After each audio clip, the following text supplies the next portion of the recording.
Hi, I'm Dave Farrow, two-time Guinness Record holder for greatest memory, and this is Brain Hacker. Remember, your brain's not broken, the world probably is. And speaking of one of the most world-breaking things, how does the brain handle a breakup? Well, the answer is it depends. I'm going to give you three things that I did that dramatically changed my experience during a recent breakup, and it actually changed from weeks and months of pain into a 30-second brain hack that erased my attachment pain. I am not kidding. I will show you all of this in this video. In fact, I just got a call from my friend Joe, who used this very brain hack today when moving out of his house. With all those memories flooding him, he was able to decrease that energy and that pain. So first thing that affects your attachment is your environment. And I don't mean trees and water. I mean your life currently in and around and outside the breakup. It makes the biggest difference about how you're going to feel about it. One of the biggest things is if you actually did something wrong or you feel guilty about something, that is going to make it so much tougher for you. But that is only half the story. So the thing that surprised me most and my friends was after this breakup, within about 24 hours, I had a new plan, a new direction in life, and I was already motivated about going forward. I was so excited and happy. And that was actually rare for me because my previous breakup, I'd say, devastated me. And the reason for this is really this point. The difference between my earlier breakup and this one was the number of very close friends I have to talk to. After my divorce and this 3-year relationship breakup, I decided to reach out to a lot of friends of mine that I hadn't talked to in a long time. And I even did several activities with them, talking in depth for hours about how we feel about things in life. Shout out to Ray, to the lovely Anastasia, to Nexie, to Pete, to Mitch, to John, Chris, and of course, Joe. If you see this, you guys are all amazing. Thank you very much. The point is that when dealing with limescence, which is the term of that feeling of romantic attachment to some person, whether it's requited or unrequited, when you're trying to break up from that limescence, you can handle it much more easily if you already have a life and friends. It reminds me of that old South Park episode of World of Warcraft where they're like, our enemy has no life. How do you kill that which has no life? But I digress.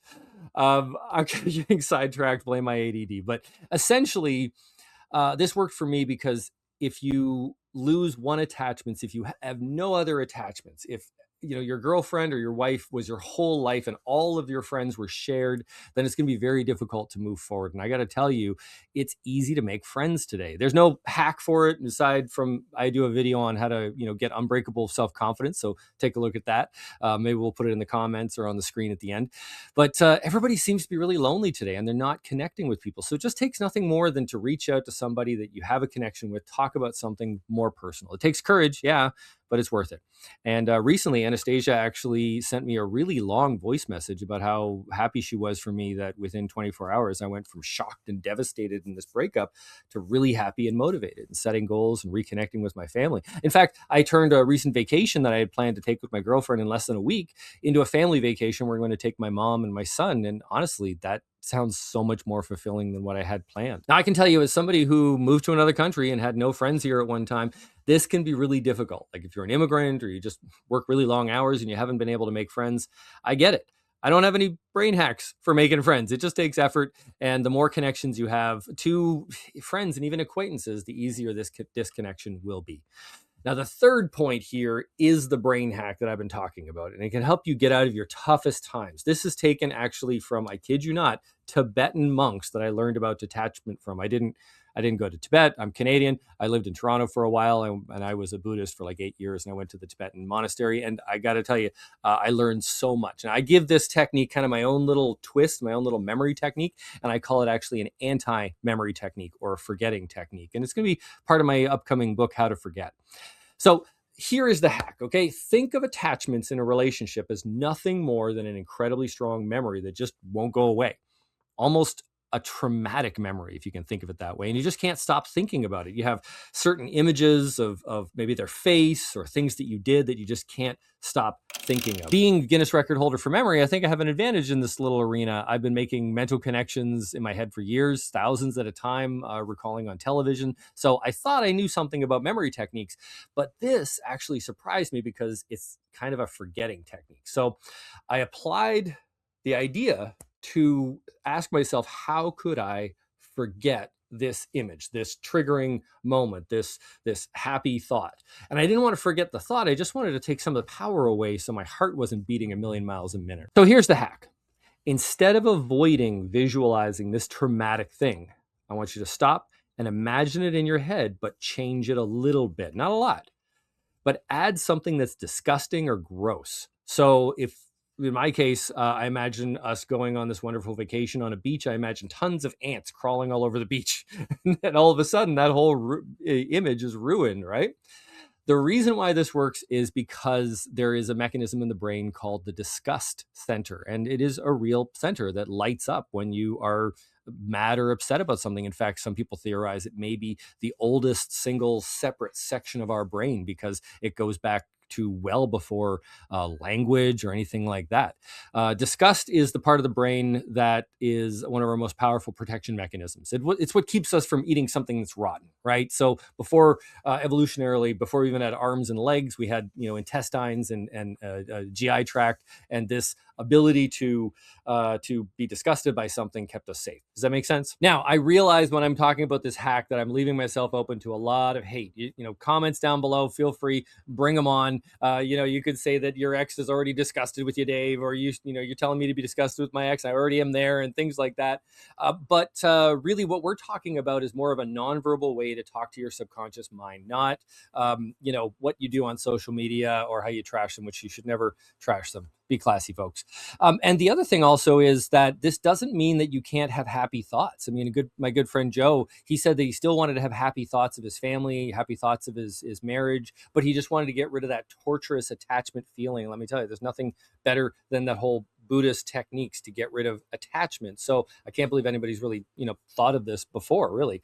So this also is an important thing to understand, that you can have that intense attachment even when you're the dumper. I mean, I'm one of the few guys, 15% of guys that actually filed for divorce. I've dumped and been dumped and had mutual breakups and things like that. I've had times where somebody broke up with me and I was relieved and don't want them to come back and things like that, and everything else under the sun. But in almost all the cases, I still had this incredible attachment because I have an actual soul and I have empathy and I care about somebody that I've been caring about for a long time.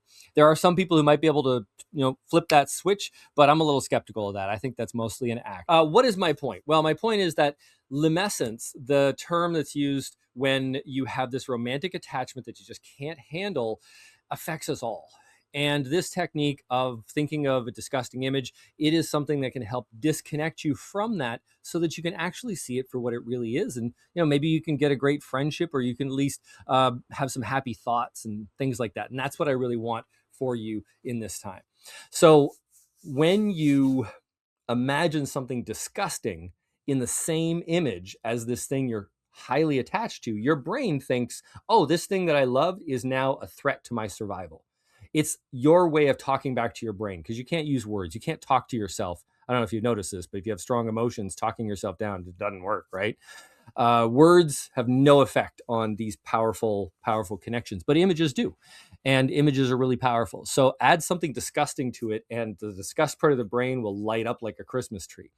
And you might think to yourself, well, I don't want to forget this image. I don't want to forget this happy time. And I can tell you, you don't forget it. It's still there. But by doing a couple of these exercises just once or twice, all of a sudden the emotional power that image had over you is gone. It goes away.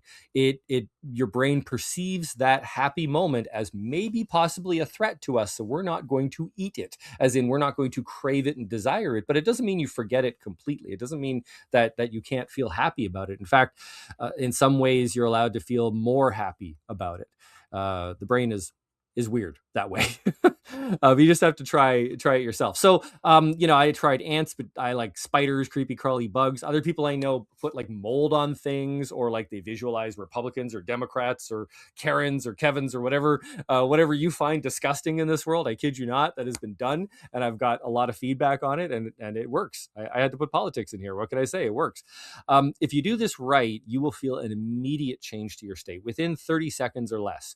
I have never seen a mental hack change how someone feels so quickly. You go from like on the edge of tears and crying to just, I appreciate that, but it doesn't hurt me anymore.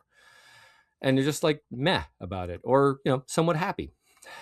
So these are my 3 points. First off, don't be a dick, okay? Don't have a breakup be your fault. And even if it is your fault, don't beat yourself up. I mean, everyone makes mistakes. You can't control other people. And yeah, sometimes they've got their own baggage and they're just trying to protect themselves.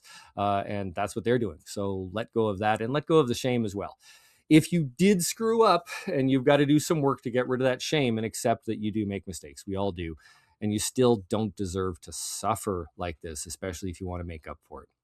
Secondly, if you haven't already, reach out and build a larger friend network. Talk about things that are personal. Don't just talk about practical stuff and everyday stuff. Talk about your feelings. Otherwise, you do not have a deep friendship with these people if they do not know how you feel, right? Don't hold back. These are the relationships that will help save you anytime you're having a tough time. And three, if you're really stuck in one of these images or thoughts or a trigger, just trigger that disgust in the brain. Do a brain hack where you visualize it clearly, but think back to something that you really want to get over and visualize that disgusting thing happening, coinciding with it. Put it in the image together. In fact, actually, if you think of somebody who you've ever seen get over a breakup really quickly, I mean, think back to that time. They probably said something about how they were disgusted with this person. Like they convinced themselves the person is a horrible person. I don't suggest you go that far. I think that's actually a toxic trait, to like go from I love this person, I want to spend the rest of my life with them, to they're evil and a narcissist is a red flag for everybody who hears that. So don't fall into that trap. But use this technique to kind of just turn down the energy and go, I'm not in love with that person. I don't love them, but I respect them. They were good to me while we had them. I have good memories. I'm going to move on. And that's really the healthy adult grown up thing to do. All right. The interesting thing is, at some point, our brain developed this mechanism to help us detach from things, and I just think in our modern life of our own overstimulation, we're just not doing it. I'm going to add a little bonus hack here. I didn't do this personally in this breakup, but I have taught a few people who are divorced men this technique, and they say it changed their life. Slightly similar to the discussed brain hack, but if you trigger the part of the brain that sees a threat in a person, you can immediately change from drawn to them and attached to them to distancing yourself from them and not needing them. It's slightly different from disgust. A threat is literally like they can hurt you. Right. So I had just yesterday, actually, I was talking about this with a person who was just dealing with a divorce that just happened, and he was still in love. Oh my God, he was so stuck on her. And then after a little bit of the conversation, he realized that his finances, his kids, his career, his entire future is under tremendous threat from this woman if he doesn't get a lawyer and start talking to her. I suggested trying to connect and keep it out of courts, but let's neither here nor there. But the interesting thing is, immediately when he thought of it as a threat to his future, immediately he stopped the lovey-dovey feeling. He stopped the missing her. He stopped that attachment. If that's what you want to do, understand that the minute you think of your partner as unsafe, as an unsafe place to be, as a threat to your survival, then it's a whole lot easier to disconnect from them. And if I think back to a few relationships, I'll be honest, I felt unsafe in a few relationships near the end for at least a year in a recent relationship before the breakup, and I think that actually helped. Feeling safe is so important, but it is really something that two people do. It's not something that one person does to somebody else. Despite all that red pill and black pill stuff on the internet, guys, I don't think it's all about the guys. It really depends on who you're connected to. So you want to try to make somebody feel safe, but they also have to drop their guard and do it as well.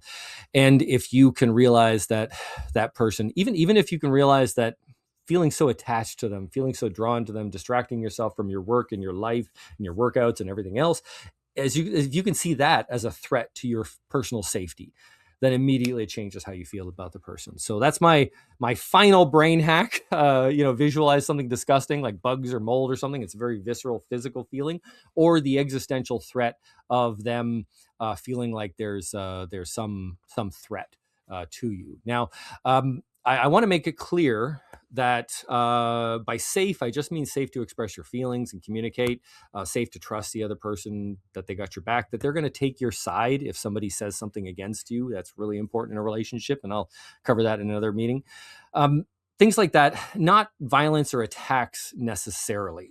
If you are dealing with any sort of violence, I strongly suggest that you go to some authorities. If you are really not sure what to do, I suggest you talk to a professional. If you're feeling alone and you want to hurt yourself, there are free suicide lines, and don't think that you are special, that it's not that bad or anything. If you need someone to talk to, reach out. There are literally tons of free options for you, and I don't want you to feel like you're alone. If it helps, leave a message on this video and I'll respond to any of the messages. And I just want to make sure that you are safe. And if you are really struggling with a breakup, honestly, go seek out some counseling. It's really important.